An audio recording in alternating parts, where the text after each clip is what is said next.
Doing consistent content is super important, and that's going to be key to making, one, you memorable and also perfecting your craft if this is something you want to continue doing. Welcome back to Duo On Air. I'm Abby. And I'm Courtney. And we're the ex-agency turned entrepreneurial team that puts the Duo in Duo Collective. Our boutique organic marketing agency specializes in SEO, social media strategy, and branding.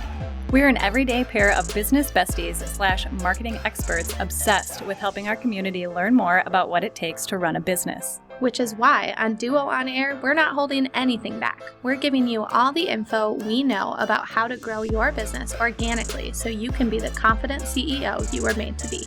And how to navigate life as a small business owner. Whether it's on your own or with your best friend by your side, so grab your coffee or your mimosa, we don't judge, and settle in for a quick value-packed episode of Marketing Tips. Welcome back to the Duo On Air podcast. This is episode number 106, and today we are sharing a bit of behind the scenes as we prepare for 2 upcoming speaking gigs this spring, actually. So Yay. I think, actually, we had 2 1 year prior. I was trying to think, is this the most we've had in 1 year? But it might be by the end of the year. Yeah, right. We'll see. So speaking events have been a hot topic lately. We've had actually some inquiries pop into our inbox about potential speaking events. If we are hosting, which we are not hosting any speaking events Please yet. don't reach out to us to speak, to be a speaker at our events, because that's not a thing. Yeah. We've talked about it, and we may host a speaking event someday in this beautiful state of Minnesota in the summer. But at the moment, we are just available to speak at any other people's events. So that's what we're doing this spring. It's really funny. We used to say that our Canva Gmail signature post was our best performing blog post, but that has since been topped by our conference blog post. Kudos to Abby for writing such a great post. It's crazy. It's, if you just Google conferences for entrepreneurs for 2024 or conferences for entrepreneurs, it's the first one, which is nuts. Check out that SEO. Yeah, right. Which is great. So it's driving like 1,300 clicks every single month, which is a lot. And also a lot of people are just craving community and connection. And I think that's part of the reason why this is so hot. Yep. Back in episode number 23, oh my gosh, that is like so long ago. A long That's time insane. ago, I know. We chatted about how to secure your first speaking gig. So tune back to that if you're craving some advice on how to get started, if this is something that you're interested in. Yeah, but one, we kind of wanted to talk more about how we are preparing for these speaking events. So we're not going to talk too much about how to secure your first gig, because we already did that. Although I'm like nervous to tell you to go back and listen to an episode that's that old, I know the content is still really good. Yeah, we might not sound as clean and crisp and put together, but content is still gold. Right? Still gold. But we more so want to talk about the 2 events that we're speaking at this year and just how we're preparing for it, how we pitch them, and all of that. So the first event we're speaking at is ESC Conference. We're going to link both of these in the show notes so that you can go check them out. It's an all-inclusive event in Louisville, Kentucky, for a VIP group of 21 attendees. The all-inclusive approach that they're doing was actually one of our main reasons for wanting to go and speak there, because it's so unique and just so cool. It's going to feel less like a massive event and more like a big slumber party with a bunch of people that have the same dreams and goals and want to learn and network and get to know each other. Which I'm totally about. Yeah, totally about. So we're all staying at the same place. The speaking and everything is at the same place. So it's going to be great. I'm so excited just to meet everyone and just be integrated with everyone in a whole different level. So it's a mix of networking, masterclasses, education, and with the all-inclusive approach, completely letting go of decision fatigue, because you don't need to worry about what you're going to eat, how you're going to get from point A to point B, all of the different schedules for the day. It's just already done for you. So you can just show up, be present, meet people, engage. It's going to be great. Yes. So super excited for that one. So we're speaking at that one all about AI, doing a masterclass on AI. The second event that we're going to is the second time we're going to be attending it. UPP, the Ultimate Product Party. This is a go-to event for scaling your product business. And it's 2 jam-packed days of so much content. It is so freaking much fun. Amazing content. Your mind is just blown when you leave. Yeah, it's a lot. And it's like, so it's just such a good group of people too. We went to their very first event 3 years ago. Ooh, This is the third year, I believe. Oh, so okay. we went to the very first event of it in Arizona and spoke on SEO for product businesses. Loved it. It was super fun. We even dressed the part. So Yes. if you haven't seen any blog posts or pictures, just let us know and we'll share those. Oh, yeah. Yeah. So super fun. And Allison and Kat are just amazing, and they put on like the most genuine, authentic event. So it's so good. They have a mix of keynote speakers, breakout workshops, roundtable discussions. There's panels, plenty of networking, cocktail hours, good food, and they always source and bring in coffee and food and all the things from local small businesses or just businesses that they're connected to. And so it's just great. So that is in May, and we are also speaking on AI, and we'll talk why we did that in just a little bit, but we'll just kind of start digging into how we're preparing for these events. Mm-hmm. So the first one is obviously flights and accommodations. This is very obvious, but both of these are out of state. So we have to figure out travel and all of that coordination as far as all of that goes. So things like extra considerations for childcare. My husband and I haven't even talked about this yet, but it's just something now that we're both mamas that we have to figure out who's going to be taking care of our babies while we're gone. Sometimes we actually have, well, I don't know about you, I guess, but we've talked about bringing our husbands with on some of these trips, but does that include kids? Does it not include kids? I don't know. So it's something that we still have to talk about, but it's just that extra level of consideration that you have to think about when you are doing these business travel trips. Right. And also it's like the ball game too. Mila can just hop on a lap. My kids officially cost money. Mila is a lot easier to travel with at the moment, but yes, Cal and Remy take up seats, and they have their own little airplane tickets. So but yeah, I mean, and I think I always think about this too. Like when I'm traveling, that means that everything is on the other person. So, you know, pick up and drop off, meals, like all the things. So I'm usually trying to think in my head, like, how can I help make this easier? And how can I, you know, can my mother-in-law come in for a few days? Can someone else like come help and take the kids for a day just to give him a break? So different things like that. I feel like because it is a lot, and especially when, you know, these events are 3 to 4 days, that's a long time. Yeah, that's long with children and giant dogs, because they have to take care of those fur babies too. Yes. I think Glenn should maybe just come over here and they can all just have one giant slumber party and just help each other. That'd be scary. That'd be scary. More scary for Justin, I think. That'd be an overload. But we'll definitely be booking things this month or early next month in terms of flights and all of that, just because that's definitely something that needs to be booked in advance so that we're not paying astronomical rates for things. Yeah. And we can do episodes too later about how the events went and did we bring our children? Did we bring our husbands? Yeah. What was, you know, how did it go? Just so you can kind of get a behind the scenes look at all of that too. Yeah, for real. We also love to kind of add in like figuring out if we're going to do extra days to just enjoy the town we're in, or just have like a self-care day. Did we do that? Get a freaking massage. Our first year at UPP? I don't think we did. No, I think we didn't. We were out. Yeah. And we were so exhausted. Yeah, exhausted. I think after the first day, because we did roundtables, right? After the first day, we came back to our hotel room, and we were in Arizona. It was beautiful out, and we were just like, what are we going to do tonight? And we both were laying in our own beds next to each other, and we looked at each other and we're like, should we just order in and just lay here and watch TV? Because we were so wiped. So that's what we did. Yeah, we were drained. So, which I think is really good to note though. Like it's a lot of extroverted energy, and we both know that about ourselves, that we need that like fuel time.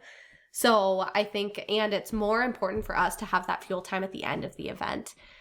Because you're so exhausted. So I think in the past we've been like, you know, at the end of the event, let's go do a hike, or let's go go see the town, or go gallivant around, blah, blah, blah. And I think we know now that like you need a buffer day. If you're going to stay and enjoy, like there needs to be a buffer day to actually just like decompress, because it's so much that's going on. Yeah. So a lot of brain capacity. Yeah. So what we are working on right now, in addition to obviously figuring out travel, is prepping the content. So we do a lot when it comes to prep. A lot. Yeah, a lot. And that's like the value of having us as a speaker, is that we want to make sure that the audience is not only learning a ton, but also having things to take home, because we understand that level of exhaustion and that you can only consume so much. And we want to make sure that you as an attendee have things to take home that you're going to be able to implement into your business to actually grow your business, because that's the whole point, right? Yeah. I say we take it pretty serious, as if like the speaking event, like when we show up, we want to treat them like a client. Like, we are teaching you something, we are letting you walk away with something, we are giving you tools to do something to help your business. And they really are like an extended client. We really do take it very seriously. Yeah, for sure.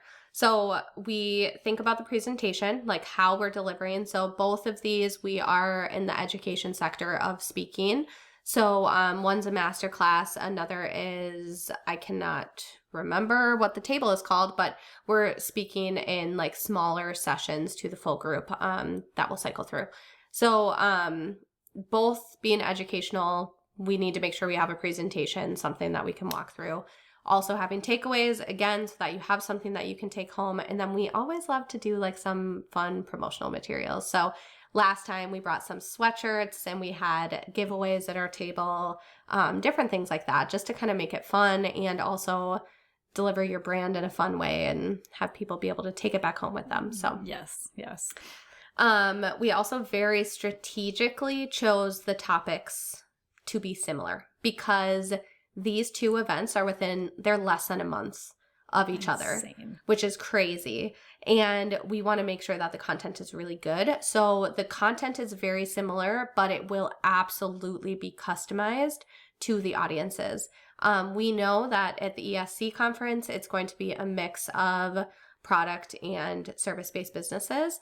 We know at UPP, it's going to be just product-based businesses. So we will 100% be catering the content, but a huge chunk of the meat of the content, the flow of the content, will be very consistent. Mm-hmm. And that was a key for us when we were pitching these events, is that in order to make the best quality content, they had to be similar. And I think when you're pitching to speak at things, that can feel hard. It can feel like for every event you need to do something unique.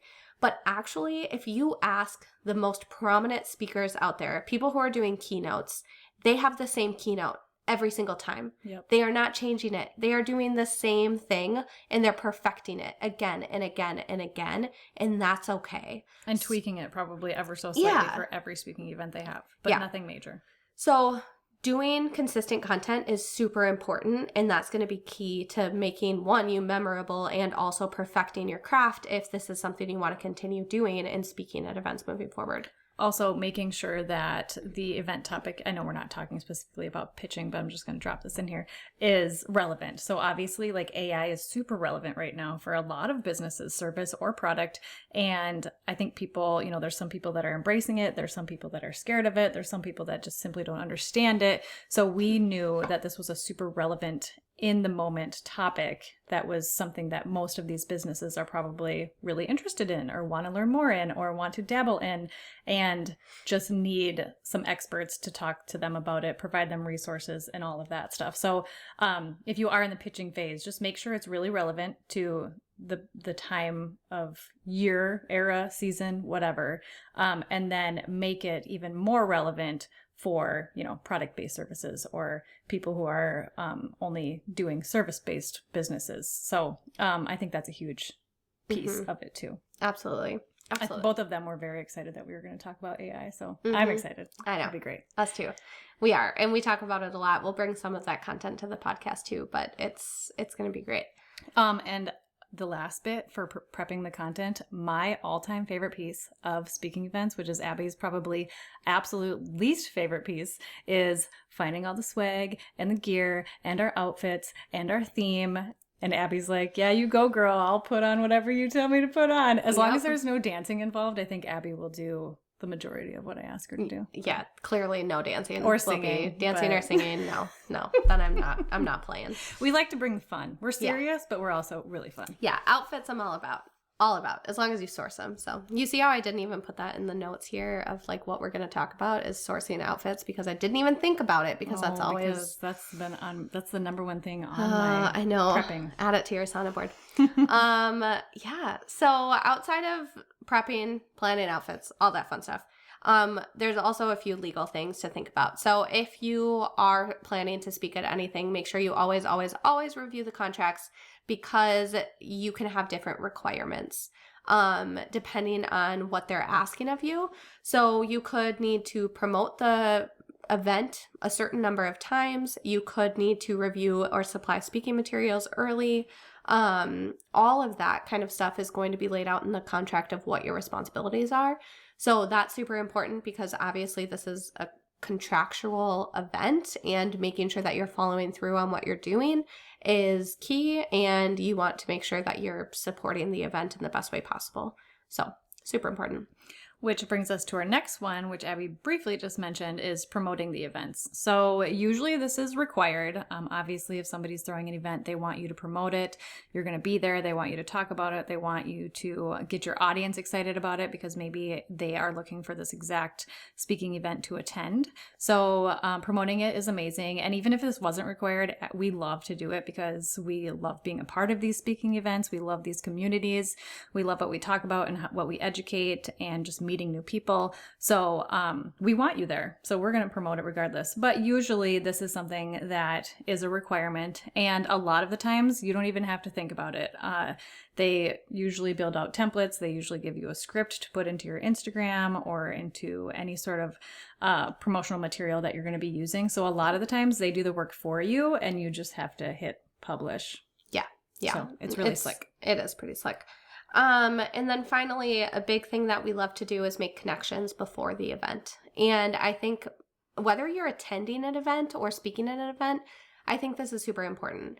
Most groups create like Facebook groups where you can actually connect with people who are attending the event, or past people who have attended, or people who are speaking. You can also just connect with people on Instagram, like as the speakers drop, or as you see comments flow in of people attending events, especially if you're nervous about attending an event by yourself, reach out to those people, connect with them on Instagram, send them an Instagram message, just say hi.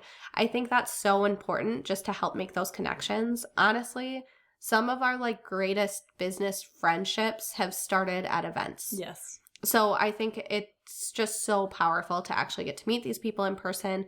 And when you make a connection beforehand, it can take away a lot of the stress, just alleviate the like, oh my goodness, who am I going to go have cocktail hour with, like the day I fly in early, and all of that kind of stuff. Or like whether you want to book a hotel, like maybe not a hotel room together, but Airbnb together or something like that. That stuff can really help alleviate the nerves. We became Insta friends with a couple people prior to the UPP, and when we got there, we were so excited to meet them in person. Yeah. So, like, we had never met them in person, but we felt like we knew them because we'd already established that connection on Instagram. And so when we saw them in person, it was just great. It was so fun. You grabbed cocktails, you grabbed dinner, you went out, you got to know them on a more personal level and in person. So it's really like talking on Instagram and kind of warming up that way is something that everybody does. So don't be too shy. And then you meet them in person and it's all that much better. Yeah, it's great. So yeah, just engage with people, especially regardless of what event you're going to. And we obviously want you to join us at these events. So if you are thinking about anything in the spring, if you're a service business and you feel like the ESC conference is for you, we have the link in our show notes so that you can check it out. You can use Duo 10 to get 10% off your ticket. Because this is like small, like we are all staying at the same boutique hotel. So we have the whole hotel rented just for ourselves. So it's going to be amazing. Because it's small, there's like very limited number of tickets. So if you are interested, highly recommend checking that out and grabbing it before those all fill up. And then UPP is in May. This is specifically for product businesses. So if you're a product business, honestly, if you're a product business, I don't know why you wouldn't attend this Oh, event. this event is amazing. It makes me want to start a product It business, does. actually. It does. Yeah. I have no idea this what. event is why we sell products, like just randomly sell random Right. products, Yes. because it is just so fun. So for this one, we'll also have the link in the show notes. You'll get $25 off your ticket if you use UPP Duo. So please check them out. And kind of, if you're also thinking like, okay, I don't know what I want to attend this year. Do I want to speak at anything this year? We really want, we want to speak at more events, obviously with capacity. Like we can only take so many a year. But our own process is honestly using our own blog. Like we literally go through, we comb through the blog, we see who's actively accepting speakers, or just kind of mark the dates on the calendar if they're things we want to go to. So we'll make sure the blog is linked in the show notes so you can check it out. And also, don't be discouraged if you don't get accepted to every speaking event that you sign up for or that you pitch, because we've gotten denied a couple of speaking events just recently, and it was okay. Maybe it wasn't meant to be, or maybe it's fine because now we can focus on these ones, but don't let that discourage you. It didn't discourage us at all. We're still a part of a couple amazing speaking events this year. We'll keep pitching for others, but just because you get one no doesn't mean that you're going to keep getting no's. So just keep pitching and you'll eventually land some. Yeah, and those connections are super key to getting those speaking events. We actually have been connected personally or through someone to every event we've spoke at. Yes. So it hasn't been like we always pitch, even though we know the person, but we have a connection in some way. And I think that connection is so valuable. So if it's an event you really want to speak at, you don't get accepted, attend the event, make the connection, speak to the people, and then afterwards you can pitch again and you'll have deeper connections than you did before. If you like this episode, please be sure to share it with a friend and subscribe so you don't miss any new episodes dropping every Monday. Plus, if you haven't already, please go ahead and leave us a review and don't hesitate to share any new episode ideas. We absolutely love hearing from you and creating this content for you. See you next week.